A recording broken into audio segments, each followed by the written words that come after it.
اصول و تحقیق و تدوین اور یونٹ ہے اس کا 5 اور 5 یونٹ میں ہم پڑھیں گے مسودے کی کمپوزنگ اور پروف خوانی کے مسائل۔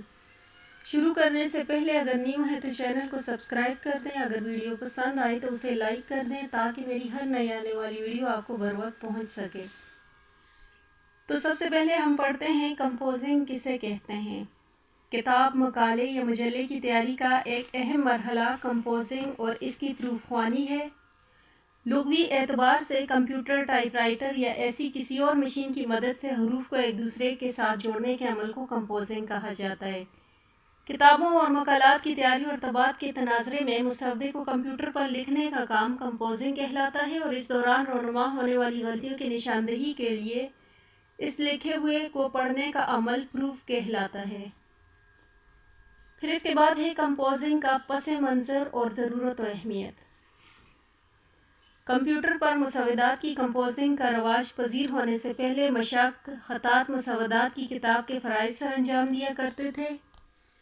کوئی مصنف جب اپنے تحقیقی یا تصنیفی و تالیفی مسودے کو ہر لحاظ سے مکمل کر لیتا ہے تو اس کی کتاب کے لیے کسی کاتب کی خدمات مستعار لینا، جیسا کہ ہر دور کے اپنے مسائل ہوتے ہیں اس طرح کتابت کے بھی اپنے مسائل ہوتے ہیں۔ کتابت کے مرحلے کے دوران کاتبوں کی عدم توجہی کی بنا پر بسا اوقات مصنفین و محققین کو مختلف طرح کے مسائل کا سامنا کرنا پڑتا ہے۔ کتابت کا دور زیادہ دور کی بات نہیں، بلکہ پاکستان میں آج سے تقریباً 25-30 سال پہلے تک کتابوں کے علاوہ مجلات و اخبارات وغیرہ کی اشاعت کا دار و مدار کتابت پر ہی ہوا کرتا تھا، اور خطاطی ایک قابل قدر پیشہ اور ذریعہ و روزگار شمار کیا جاتا تھا۔ اردو کتاب کے بڑے اشاعتی ادارے آج بھی خطوں اور خوشنویسیوں سے مستغنی نہیں، چونکہ ماہر خطاط کے ہاتھ سے لکھا ہوا ٹائٹل کمپیوٹر کے مقابلے میں زیادہ خوبصورت ہوتا ہے، اس لیے وہ کتابوں کے ٹائٹل عموماً کسی ماہر خطاط سے لکھوانے کو ترجیح دیتے ہیں۔ پھر جب کمپیوٹر کی سہولت عام ہوئی تو اس شعبے میں انقلاب آیا۔ شروع میں کمپیوٹر پر اردو لکھنے کے لیے صدف نامی پروگرام مورز وجود آیا، پھر شاہکار پروگرام متعارف ہوا۔ اس کے بعد ماہرین نے ان پیج کی شکل میں متعارف کروائی، اور یہ پروگرام اردو طباعت کی دنیا میں فی الواقع انقلاب انگیز ثابت ہوا۔ دیکھتے ہی دیکھتے ہاتھ سے لکھی ہوئی اردو کتابیں ان پیج کمپوز ہونا شروع ہوئیں اور نئی صورت میں طبع ہو کر قارئین کے ہاتھ میں پہنچنے لگی۔ کچھ ہی عرصے میں یہ پروگرام اردو طباعت کے میدان میں ایک ایسی ضرورت بن گیا جس سے آغاز یا استغنا ممکن نہیں رہا، چنانچہ اردو کتابوں کے تمام ناشرین نے رفتہ رفتہ اپنی مطبوعات اردو ان پیج میں منتقل کرنا شروع کر دیں۔ طباعتی اداروں میں ان پیج اگرچہ اب بھی خاصا مقبول و مروج پروگرام ہے، تاہم جب تک اردو کے یونیکوڈ فونٹس واضح نہیں ہوتے اس وقت تک اردو مکمل طور پر کمپیوٹر اور انٹرنیٹ کی زبان نہیں بنی۔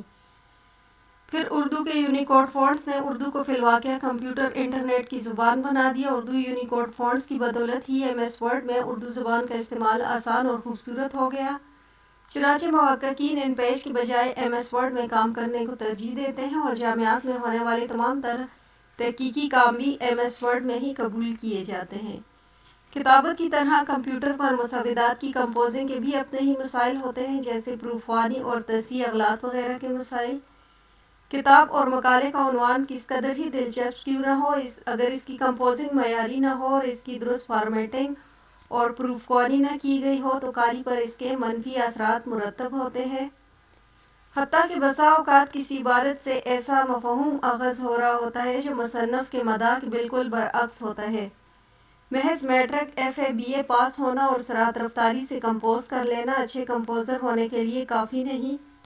کمپوزر کو متعلقہ شعبہ علم سے کسی حد تک آگاہی ہونی چاہیے، اور علوم اسلامیہ کے مقالات اور مجلات کے کمپوزر اور پروف ریڈر بھی ٹھوس علمی قابلیت کی حامل ہونا چاہیے۔ علوم اسلامیہ کے مقالات، مجلات اور کتب کی کمپوزنگ بہرحال ایسے کمپوزر سے کروانی چاہیے جو عربی عبارت میں مہارت رکھتا ہو۔ کمپوزنگ سے قبل یاد رکھنے کی باتیں کون کون سی ہیں؟ تو بہتر تو یہ ہے کہ فن تحقیق کے طلباء کمپوزنگ فن سے بھی اس حد تک آگاہ ہونے چاہیے اور اس میں اتنی دسترس تو رکھتے ہوں کہ اپنا مقالہ بغیر کسی دقت کے روانی کے ساتھ خود کمپوز کر سکیں، اور اس صورت میں ایسے طالب علم کے لیے بہت سے امور آسان ہو جاتے ہیں اور اسے کمپوزنگ میں مہارت رکھنے والے کسی دوسرے شخص پر انحصار نہیں کرنا پڑتا۔ پھر محققین قلم و کرتاس کے ذریعے مسودہ تیار کرنے کے بجائے اسے کمپوزڈ فارم میں کمپیوٹر پر ہی تیار کرتے ہیں اور انہیں جو لکھنا ہوتا ہے ابتدا ہی سے کمپیوٹر پر لکھتے ہیں۔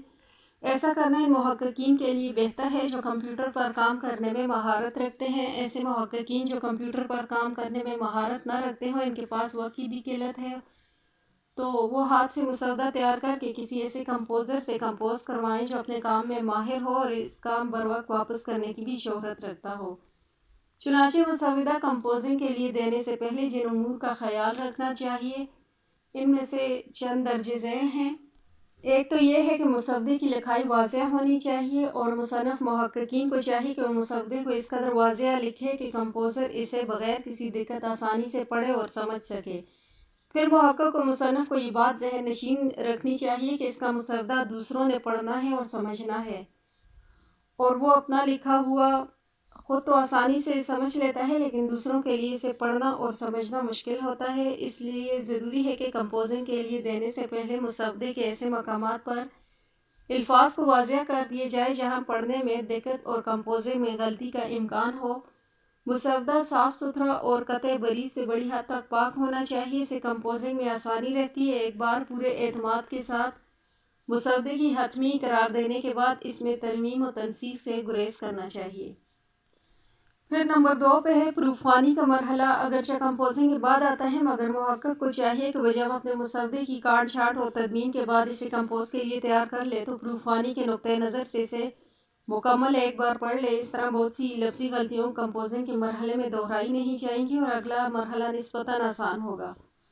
پھر 3 پہ ہے کہ اس مرحلے میں معیاری املا کو ذہن میں رکھتے ہوئے مسودے کی پڑتال کی جائے اور رموز اوقاف کے درست استعمال کا خیال کیا جائے۔ نمبر 4 پہ ہے کہ کمپوزنگ سے پہلے تدوین کے مرحلے پر ہی جملوں کی ساخت اور ترکیب پر غور کر لینا چاہیے۔ غیر ضروری فقروں اور جملوں کو قلم زد کر دینا چاہیے۔ پھر نمبر 5 پہ ہے مسودے کی کمپوزنگ سے پہلے پیراگرافز کی بناوٹ میں اس امر پر بھی غور کر لینا چاہیے کہ آیا ایک پیرا دوسرے سے باہم مربوط ہے یا نہیں ہے۔ پھر 6 پہ ہے کمپوزنگ شروع کرنے سے پہلے سائز کا فیصلہ کرنا ضروری ہے۔ جامعات میں کسی ڈگری کے لکھے جانے والے تحقیقی مقالات کا سائز اور اس کے فارمیٹ کے دیگر جزئیات متعلقہ شعبوں سے معلوم کرنا ضروری ہے، اور طے شدہ فارمیٹ کے مطابق سٹائل شیٹ بنا لی جائے تو کمپوزنگ کا کام بھی آسان ہو جاتا ہے۔ سٹائل شیٹ میں فارمیٹ کی تقریباً جزئیات آ جاتی ہیں۔ سٹائل شیٹ کی پیروی کرنے سے کمپوز کا زیادہ وقت ضائع نہیں ہوتا۔ پھر اس کے بعد نمبر 7 پہ ہے کہ تحقیقی مجلات میں شائع ہونے والے مقالات کے حوالے سے مقالہ نگاروں کے لیے ضروری ہدایت عموماً متعلقہ مجلہ کی ویب سائٹ پر اور مطبوعہ شمارہ جات میں بھی چھپی ہوتی ہیں۔ اگر کمپوزنگ کے مرحلے میں فارمیٹ اور سائز کا لحاظ نہ رکھا جائے تو پروف خوانی کے مرحلے میں اس کمزوری کو دور کرنے کے لیے نسبتاً زیادہ محنت کرنی پڑتی ہے، لیکن اس کے باوجود کچھ نہ کچھ مسائل ہونے سے رہ جاتے ہیں جو بعد کے مرحلے میں سر اٹھاتے ہیں۔ پھر نمبر 8 پہ ہے کہ بعض محققین ان پیج پروگرام میں کام کرنے کے عادی ہوتے ہیں۔ وہ اپنا مقالہ پہلے ان پیج میں کمپوز کرتے ہیں، پھر حسب ضرورت اسے ایم ایس ورڈ میں تبدیل کر لیتے ہیں۔ ان پیج سے ایم ایس ورڈ میں تبدیل کرنے کے لیے کنورٹر آن لائن دستیاب ہے۔ اس کمپوزنگ ان پیج کے کسی پرانے ورژن میں کی گئی ہو تو اسے پھر کسی کنورٹر کے ذریعے ایم ایس ورڈ میں تبدیل کر لیا جاتا ہے، لیکن اگر کمپوزنگ ان پیج 3 یا اس سے اوپر کے کسی ورژن میں کی گئی ہو پھر اسے کنورٹ کرنے کے لیے کسی کنورٹر کی ضرورت نہیں ہوتی، بلکہ یہ کام ان پیج سے کاپی کر کے ایم ایس ورڈ میں پیسٹ کر کے بھی کیا جاتا ہے۔ ان پیج کے کسی پرانے ورژن میں کمپوز شدہ مواد کو ایم ایس ورڈ میں تبدیل کرنے سے پہلے بہتر طریقہ یہ ہے کہ فائل کو ان پیج 3+ میں کھولا جائے اور وہاں سے کاپی کر کے ایم ایس ورڈ میں پیسٹ کر دیا جائے۔ پھر نمبر 9 پہ ہے کہ ایم ایس ورڈ میں اردو کمپوزنگ شروع کرنے سے پہلے یہ بات یاد رکھنی چاہیے کہ کتاب، مجلہ یا مقالہ کچھ بھی کمپوز کیا جا رہا ہو، اس کا تمام مواد ایک ہی کمپیوٹر پر اور ایم ایس ورڈ کے ایک ورژن میں کمپوز کیا جائے۔ اگر یہ احتیاط ملحوظ خاطر نہ رکھی جائے تو پروف خوانی کے حوالے سے متعدد مسائل آخر تک پیچھا نہیں چھوڑتے۔ ایک کمپیوٹر میں اردو میں کمپوز کیا ہوا مواد کسی دوسرے کمپیوٹر میں منتقل کیا جاتا ہے تو اس میں متعدد تبدیلیاں رونما ہو جاتی ہیں، مثلاً سیدھے کومے الٹے اور الٹے کومے سیدھے ہو جاتے ہیں، اور فائل کے صفحات کی تعداد میں بھی کمی بیشی آتی ہے۔ کچھ صفحات تو بڑھ چڑھ جاتے ہیں، پھر کم ہو جاتے ہیں، کچھ الفاظ دوسرے الفاظ کے ساتھ مل جاتے ہیں۔ یوں دوسرے کمپیوٹر میں فائل کی منتقلی کم از کم ایک بار مزید پروف خوانی اور فارمیٹنگ کے متقاضی ہے۔ بسا اوقات ایسا کرنے کے باوجود بھی کچھ غلطیاں درست ہونے سے رہ جاتی ہیں۔ پھر اس کی ہیڈنگ ہے کمپوزنگ کے مرحلے میں یاد رکھنے والی باتیں کون کون سی ہونی چاہیے۔ تو محققین اور مصنفین میں سے اکثر تو اپنے مسودات کی کمپوزنگ پروفیشنل اور ماہر کمپوزروں سے کرواتے ہیں، جبکہ کچھ محققین مسودے کی کمپوزنگ کا کام خود بھی کرتے ہیں، اور ان میں سے کچھ وہ ہوتے ہیں جو کمپیوٹر پر کام کرنے میں مہارت رکھتے ہیں، جبکہ کچھ اس میدان میں بالکل نوآموز ہوتے ہیں۔ فن تحقیق کے طلباء کو چاہیے کہ اگر وہ پہلے سے کمپیوٹر کا مناسب استعمال نہیں جانتے تو اپنے کورس ورک کے دوران اسے لازمی سیکھ لیں، تاکہ آنے والے وقت میں وہ اپنا تحقیقی مقالہ بذات خود کمپیوٹر پر تیار کر سکیں۔ اس میدان میں نوآموز ہونا کوئی عار کی بات نہیں۔ نوآموز طلباء اور محققین و مصنفین کے لیے ہے کہ جو کمپیوٹر پر کام کرنے کی مکمل مہارت تو نہیں رکھتے، مگر اس کے باوجود اپنے تحقیقی و تصنیفی کام کی کمپوزنگ وغیرہ خود کرنا چاہتے ہیں، تو ایسے افراد کو حسب ذیل امور کو ذہن نشین رکھنا چاہیے۔ نمبر 1 تو ہے کہ کمپیوٹر ورڈ پر اردو لکھنے کے لیے ایک چھوٹا سا ویئر انسٹال کرنا پڑتا ہے، جسے اردو کی بورڈ لے آؤٹ کہا جاتا ہے۔ یہ سافٹ ویئر انٹرنیٹ سے بآسانی ڈاؤن لوڈ انسٹال کیا جا سکتا ہے۔ اسے انسٹال کیا جائے تو کمپیوٹر کے ٹاسک بار میں زبان کا آئیکن ظاہر ہوتا ہے، اور ایم ایس ورڈ میں اردو لکھنے کے لیے اس پروگرام کی ونڈو کھولنے کے پہلے اس کے اندر کلک کریں اور پھر زبان کے آئیکن پر جا کر اردو کو سلیکٹ کریں۔ اس کے بعد اردو میں تحریر سمیت بائیں طرف سے دائیں طرف کر لیں۔ ان کی شارٹ ہے اور فونٹس کے خانے سے اردو نستعلیق فونٹ کو سلیکٹ کریں۔ پھر نمبر 2 پہ ہے کمپوزنگ، خصوصاً اردو کمپوزنگ میں سب سے اہم چیز لفظوں کے درمیان فاصلے کا درست استعمال ہے۔ کمپوزنگ میں یہی چیز سب سے زیادہ اہمیت کی حامل ہے۔ نوآموز سے الفاظ کے درمیان غیر ضروری فاصلہ دے کر بہت سی مشکلات پیدا کر لیتا ہے۔ اس کی مثال حسب ذیل جملے سے سمجھی جا سکتی ہے۔ اگر غلط کمپوزنگ کی جائے، جیسے کہا جائے اور میرا دل چاہ رہا ہے کہ اس باغ سے آم توڑ دوں، تو درست کمپوزنگ اس کی ہوگی اور میرا دل چاہ رہا ہے کہ اس باغ سے آم توڑوں۔ جہاں ضرورت تھی وہاں فاصلہ نہیں دیا گیا، اور جہاں فاصلہ دینا تھا وہاں فاصلہ دیا گیا۔ اس طرح کی تحریروں میں پروف خوانی کے دوران بھی تمام غلطیوں کی نشاندہی نہیں ہو پاتی۔ جب اس وجہ سے ایسی تحریروں کا فارمیٹ بدلنا پڑتا ہے، صفحے کا سائز یا فونٹ کا سائز بدلنا پڑ جائے، تو اضافی فاصلے کی وجہ سے بہت سے الفاظ جو بظاہر تو درست معلوم ہوتے ہیں ٹوٹ جاتے ہیں، اور ان کا ایک حصہ ایک سطر میں اور دوسرا حصہ دوسری سطر میں آ جاتا ہے۔ پھر نمبر 3 پہ ہے فاصلے کی طرح دیگر رموز اوقاف کا درست استعمال بھی نہایت اہم ہے۔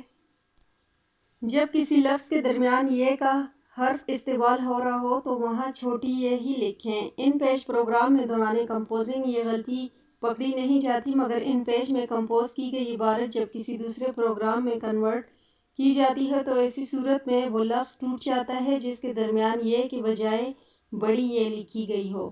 اس طرح جب کسی لفظ کے درمیان نون استعمال ہو تو وہاں نقطے والا نون ہی لکھیں، نون غنہ ہرگز نہ لکھیں۔ پھر اس کے بعد اگلی ہیڈنگ اس کی وائس کمپوزنگ کی ہے۔ موجودہ دور ٹیکنالوجی کا دور کہلاتا ہے۔ ٹیکنالوجی کے میدان میں ہونے والی تحقیق نے انسانی زندگی کی ہر نہج کو بدل دیا ہے۔ اس میدان میں ہونے والی تیز ترین پیش رفت نے جہاں زندگی کے دیگر شعبوں میں آسانی پیدا کی، وہیں کمپوزنگ اور پروف خوانی کے میدان میں بھی کافی حوصلہ افزائی کی۔ پھر ٹائپ رائٹر اور کمپیوٹر کمپوزنگ کا زمانہ آیا، اور اب وائس کمپوزنگ یہ جگہ لے رہی ہے، اور زبان سے نکلے ہوئے الفاظ جدید ترین ٹیکنالوجی کی بدولت خود بخود لکھے جاتے ہیں۔ انگریزی اور دیگر چند ترقی یافتہ زبانوں میں وائس کمپوزنگ کی سہولت گزشتہ کچھ سالوں سے دستیاب تھی، تاہم اب اردو سمیت دنیا کے دیگر متعدد زبانوں میں یہ سہولت دستیاب ہے۔ اردو کمپوزنگ کے لیے اس وقت مختلف ناموں سے بنائی گئی متعدد ایپلیکیشن دستیاب ہیں جو انتہائی آسان اور وقت بچانے میں نہایت مفید ہیں۔ ان میں سے کچھ تو لیپ ٹاپ یا کمپیوٹر میں استعمال ہوتی ہیں اور انہیں بھی موبائل فون پر استعمال کے لیے ایپ کی صورت میں لانچ نہیں، لیکن کچھ دیگر ایسی ایپلیکیشنز ہیں جنہیں موبائل فون اور لیپ ٹاپ میں دونوں میں استعمال کیا جا سکتا ہے۔ انہیں پلے اسٹور سے ڈاؤن لوڈ کرنے کے بعد بغیر کسی دقت کے استعمال کیا جا سکتا ہے۔ ان ایپلیکیشن میں ایک معروف اور کارکردگی کے اعتبار سے زیادہ مؤثر اسپیچ نامی ایپلیکیشن ہے۔ اس ایپلیکیشن کو حسب ذیل لنک سے ڈاؤن لوڈ کر کے آف لائن یعنی انٹرنیٹ کنیکشن کے بغیر استعمال کیا جا سکتا ہے۔ یہ ایپلیکیشن موبائل فون اور لیپ ٹاپ دونوں کے لیے کارآمد ہے، اور اس کے علاوہ بھی کئی ایپلیکیشن ہیں جنہیں ایپ اسٹور سے ڈاؤن لوڈ کر کے بآسانی استعمال کیا جا سکتا ہے۔ اسپیچ نوٹ نامی ایپلیکیشن کا استعمال کا طریقہ یہ ہے کہ ڈاؤن لوڈ اور انسٹال کرنے کے بجائے اسے اوپن کیا جائے اور جس زبان میں کمپوز کرنا مقصود ہو اس زبان کا کی بورڈ منتخب کریں۔ کی بورڈ منتخب کرنے کے بعد کمپوزنگ شروع کرنے کے لیے مائک کے آئیکن کو دبا دیں اور بولنا شروع کریں۔ آپ جو کچھ بولتے جائیں گے ایپ اسے لکھتا جائے گا۔ جہاں کہیں آپ دیکھیں کہ آپ کا بولا ہوا غلط لکھا ہے تو اسے ڈیلیٹ کر کے وہاں سے دوبارہ آپ بولنا شروع کر دیں۔ جب ایک نشست میں مطلوبہ کمپوزنگ مکمل ہو جائے تو آپ کمپوزنگ روکنا چاہیں تو جس قدر مواد کمپوز ہو چکا ہو اسے سلیکٹ کر کے کاپی کر لیں اور متعلقہ ٹیکسٹ فائل میں پیسٹ کر کے محفوظ کر لیں۔ پھر اپنے آپ کو ای میل کر لیں یا بعد ازاں اپنے کمپیوٹر لیپ ٹاپ میں متعلقہ فائل اوپن کر کے کمپوز شدہ مواد کو اس فائل میں مطلوبہ مقام پر پیسٹ کر لیں۔ اس طرح کی ایپلیکیشن کی سب سے بڑی سہولت وقت کی بچت ہے۔ آپ سفر و حضر میں وقت ضائع کیے بغیر کمپوز کر سکتے ہیں۔